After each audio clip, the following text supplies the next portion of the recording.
I love this place. I really, really do. I think it's one of the most beautiful places on campus. I mean, if you think about it for a second, people travel across countries just to take a walk on campus, perhaps take a Snapchat, post an Instagram story, show their friends and family what a beautiful place that they've just visited. This place reminds me of a story that happened just a few months ago. In fact, it happened just by that bench right there. I was walking with a friend of mine, and as she was looking around, she looks at me and she says, "It's funny how I've been here for about 5 months now, and I've never taken a minute or two to sit down, embrace, and appreciate the beauty of such a place." And you know, I laughed at that second, and I looked at her and I said, "It's funny how I've been here for about 4 years now, and I've never done so either." And you know, the usual thing happened. We rushed across campus, and at the end of the day, just before getting to bed, I was reflecting upon the conversation. And I asked myself the question, why? Why haven't I ever taken a minute or two to sit down and appreciate and embrace the place that I just claimed that I love? I mean, the irony. And at that second, you know, I threw up all the big questions. Is my life simply too busy with essays or my dissertation taking so much of my time? What exactly is it that has been causing my life to become numb to appreciating the beauty around me? And then amongst the 100 reasons that came out, one of them stood out. And the reason it is, funnily enough, the reason it stood out is because whilst actually having these thoughts, I was busy spending an hour scrolling up and down Instagram, Snapchat, Twitter, LinkedIn, and the list went on and on and on. And that's the first moment I came to a realization that I might have just found part of the reason why I've become numb to appreciating the beauty around me. I'd like to reflect this talk in 3 words, and it's slight to unlock. 3 words, I'm very confident most of us in this room today will be thinking of one term, and that's the iPhone.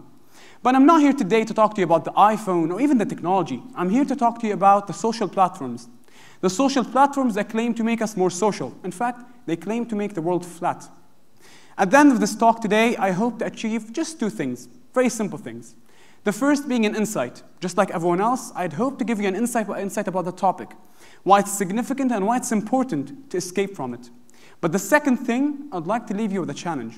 A challenge in the sense of it's a promise for yourself to change for today and a promise to change for tomorrow. So here's where I want to take a second to ask you a very, very simple but rather significant question. And it's, are you all aware? Are you aware of the widespread obsession that we've fallen into? And when I say we, by no means am I just talking about the teenagers. I'm talking about the children, teenagers, and elder people. The widespread obsession has hit us all, at least most of us. They say the average human today uses his or her phone about 150 times in a single day. If you accumulate that in hours terms, that could be up to 5 hours of your day spent looking at a screen. So that's about 1/4 to 1/5 of your day looking down at a screen. If you accumulate that across your lifetime, believe it or not, that could be up to 15 years of your life looking down at a screen. Whatever it is that you're doing while looking down at a screen is, the statistics still show significance. I would like to share with you what I believe just make up a few ingredients of the obsessive recipe, is what I called it. If the first and the last thing you do in your day is, just scroll down and up, Instagram, Snapchat, LinkedIn, Twitter, and the list could go on, I'm very sorry to say this, but that's very, very obsessive. If you're having lunch with someone that you love, in fact, if you're having lunch with anyone, and you're having a conversation, whatever it is, and your phone is facing up on the table, that's also very obsessive. And believe it or not, just funnily enough, even if the phone is facing down, that's also very obsessive. Because your attention is very divided between the person and the phone. So here where I want to take a second to ask you the bigger questions. Are you aware of how these social platforms are affecting our attention span? Attention span that's been falling down, many research would say, down to 8 seconds.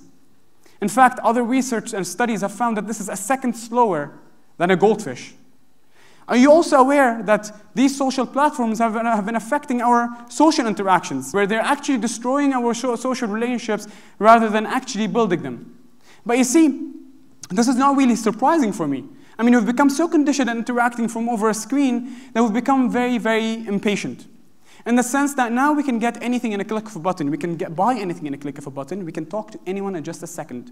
So obviously you can imagine how that affects our attention span, which thus it's falling down. But also our social contact that's actually it's destroying the way we actually interact, that we've actually forgotten what it even means to look someone in the eye and have a conversation. And I'm not really surprised. I mean, eye contact, if you look someone in the eye, By default, you can see through a person, and that scares us. That's a very awkward thing to do, look someone in the eye.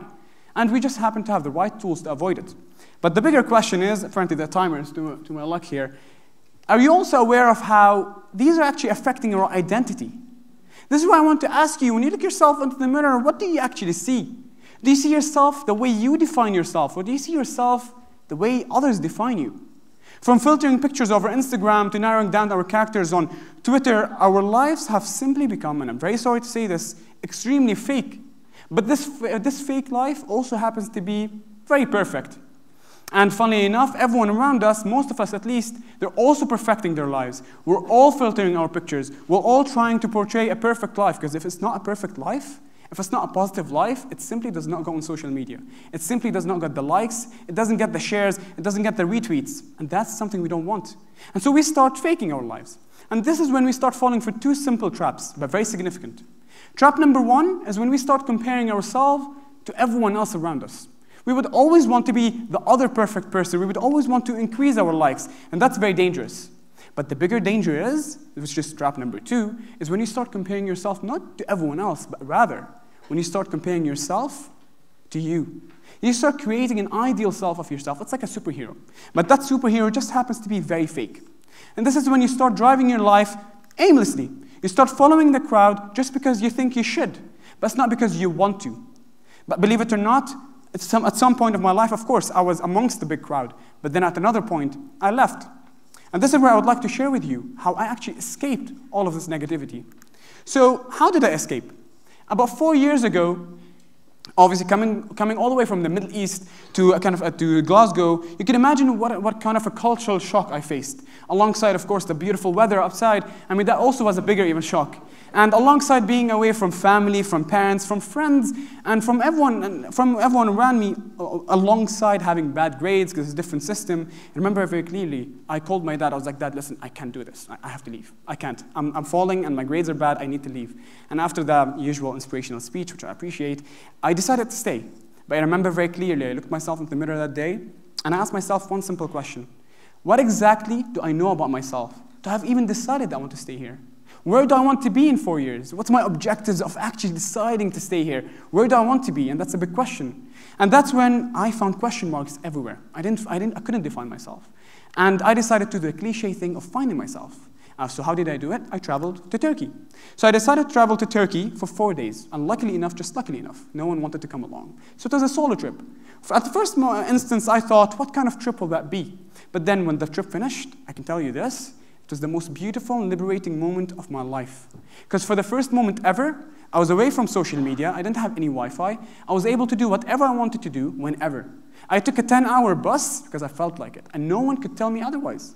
I didn't have to perfect my life to anyone else, I didn't have to portray a perfect life over social media, so I got to meet a group of strangers, as you can see, and I honestly did have a lot of fun. And that was the first moment ever that I saw that, pause thread. It's not an actual thread, but I picked up that thread and I liked it. For the first moment ever, I can pause, I can reflect, I can understand myself.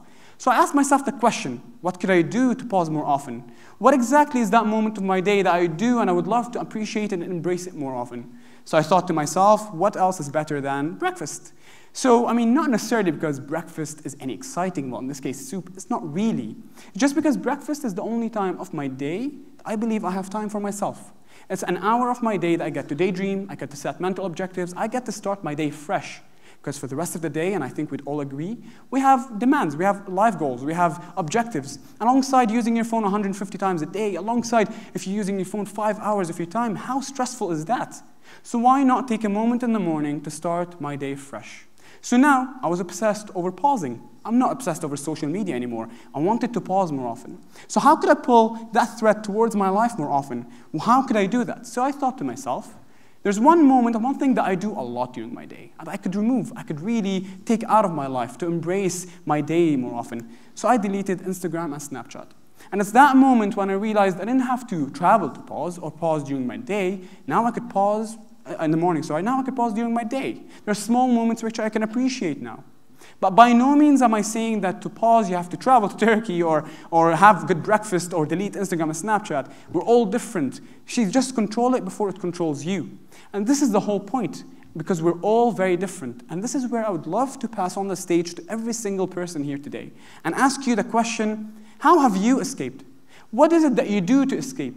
Because escape and pause is not necessarily a thing that you'd go home, pick up a pen and a paper and write bullet points. How do I pause? Not at all. Pausing is things that you do already.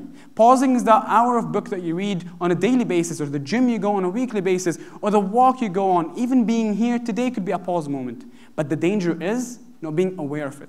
Because if you're not aware of it, then you wouldn't really care if it goes away from your life. So now you see that hour of reading they used to do, or that gym they used to go to, you no longer do it, because your life apparently got busier. And that's the whole point, that we're all different and you have to know what your pause moments are. But by all means, I'm not saying that we're all unaware and we don't pause. If you're aware and you pause, congratulations, that's perfect. You're on the right track. If not, I urge you to start today, because a lot can change. And I mean it when I say a lot. And what changes? Very, very simple. It's a very simple idea. You start to appreciate beauty more often. But I see beauty is not just about walking through the main campus and appreciating how beautiful the architecture is or the paintings are. Beauty does not just happen to be about the external world. Rather, beauty in the sense changes definition. Beauty becomes about you. Becomes about your personality, becomes about your objectives, about your goals, about your dreams, about your potential, everything that makes you, you. And only when you understand that will you be able to get a stronger identity, better relationships, and a different perspective. Because your life doesn't have to change. It's your perspective that changes. So now instead of just hearing people, you start listening, and you start listening proactively. Instead of looking at your phone while interacting with someone, you start actually giving eye contact, and you'd be proud of it, and you'd be confident about it. And that's the most important thing. And here's where I want to just, at this talk, I started this talk by saying, hoping that I would achieve two things.